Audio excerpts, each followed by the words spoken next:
ముఖమును ఎత్తుదురు. ముఖం అయితే ఎత్తుతున్నాం, కానీ నాలుగును మాత్రం లోకంలో సంచరింపజేస్తా ఉన్నాం. అందుకే అన్నాడు బైబిల్ వాక్యంలో, బుద్ధిహీనలు వస్తాయా, వెర్రితనం వస్తాయా, నువ్వు దేవుని చూడు, దేవుని మాట వైపు లక్ష్యం ఉంచు, దేవుని వాక్యం వైపు లక్ష్యం ఉంచు, జ్ఞానంగా జీవించు. దేవుడు జ్ఞానం మాట మనకి ఇస్తా ఉన్నాడు. కానీ మనం ఏం చేస్తున్నాం? లోకంలో మాటలు చెప్పుకుంటూ బతికేస్తా ఉన్నాం, లోకం కోసం బతికేస్తా ఉన్నాం, లోకంలో ఉన్న వాటిని తీసుకొచ్చి దేవుని మందిరాలు పెడతా ఉన్నాం, లోక క్రియలను జరిపించుకుంటా ఉన్నాం, దేవుని మందిరం చెప్పుకుంటాం.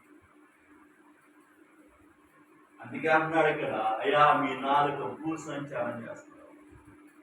లోకం మాట చెప్పుకోవడం కాదమ్మా, లోకం మాట చెప్పుకో కడుపునిందా, సరే ఇక్కడ బాగా ఉంది, కడుపు నిండుతుంది, బాగుంది. సరే ఈ లోకాన్ని విసిదాన్ని పరిస్థితి అక్కడ కడుపు నిండుదా? ఆయన ఒక మాటలతో, ఈ మాటలతో అక్కడ కడుపు నిండుదా? నువ్వు చూడాల్సిన దేవుడి వైపు చూసి వదిలేసి నీ నాలుగులో లోపల వైపు ఎలాగమ్మా? లోకం మాటలు మాట్లాడుకుంటే ఎలాగమ్మా? అందుకే అన్నాడు, బుద్ధిహీనత ఆశ అవుతుంది, వెర్రితనం అవుతున్నాను. నీ బుద్ధిహీనమైన మాట మీరు లాస్ట్కి ఏం చేస్తాడు దేవుడు? వెర్రితనం చేస్తాడు. నాలుగు మాత్రం భూ సంచారం చేస్తూ ఉన్నట్టు. లోకపు మాటలు కాదమ్మా చేసుకోవచ్చు, లోక పనులు కాదమ్మా, దేవుని జ్ఞానం కలిగేదమ్మా, జ్ఞానం కలిగి జీవించాలమ్మా.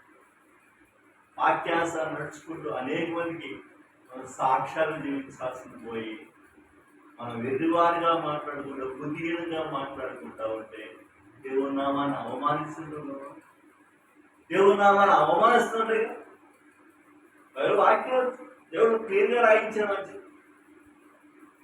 మహా దేవుడు చూస్తున్నాం. నాలుగు మాత్రం లోకంలో సంచరిస్తూ ఉంది. లోకంలో సంచరిస్తుందంటే లోకంలో ఎక్కడ మాట అక్కడ చెప్పుకుంటా, ఎక్కడ ఏ మాట చెప్పా అక్కడ చెప్పుకుని పోతున్నాం. కానీ మొహం మాత్రం దేవుని వైపు ఉంది. దేవుని వెళ్ళాం కదా, దేవుని వైపు ఉండదు. కానీ నాలుగు మాత్రం దేవుని వైపు ఉండదు, దేవుడు స్తుతించదు. నాలుగులో లోకాన్ని స్తుతించుకుని జీవిస్తూ ఉంటాం. అది మన జీవితాలు. అందుకే అంటున్నాడు, అయ్యా వెర్రివారుగా జీవించద్దు, బుద్ధిహీనంగా జీవించద్దు, దేవుని దగ్గర సోమరంగా జీవించమాకండి. సోమరిగా జీవించడం కాదు, లేవి కోసం పాపులాడటం కదయ్యా, జ్ఞానం కలిగి మాట వినయ్యా, జ్ఞానం కలిగి జీవించయ్యా అని బైబిల్ వాక్యంలో దేవుడు హెచ్చరిస్తూ ఉన్నాడు. లోకంలో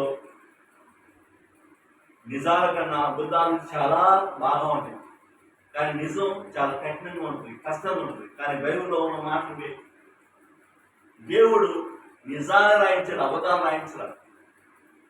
నువ్వు వచ్చావని దేవుడు వాక్యం మారదు, నువ్వు రాలేదని వాక్యం మారదు. నువ్వు వచ్చినా రాకపోయినా దేవుని వాక్యం ఇంటే ఉండదు. దేవుని మాటలు ఎలాగ ఉంటాయి? నువ్వు దేవుడు చూస్తున్నావు, కానీ నాలుగును మాత్రం ఏం చేస్తున్నావు? భూ సంచారం చేపిస్తూ ఉన్నావు, లోకంలో బతుకుతూ ఉన్నావు, లోక క్రియలు చేసుకుంటూ ఉన్నావు, బుద్ధిహీనమైన మాటలు మాట్లాడుకుంటా ఉన్నావు. లాస్ట్కి ఆ మాటలను దేవుడు ఏం చేస్తున్నాడు? వెర్రితనం చేస్తాడు. గుర్తుపెట్టుకో, దేవుని జ్ఞానం గల మాట పడుతుంది జీవించు, జ్ఞానం గల జీవించు. తర్వాత మాట చూద్దాం.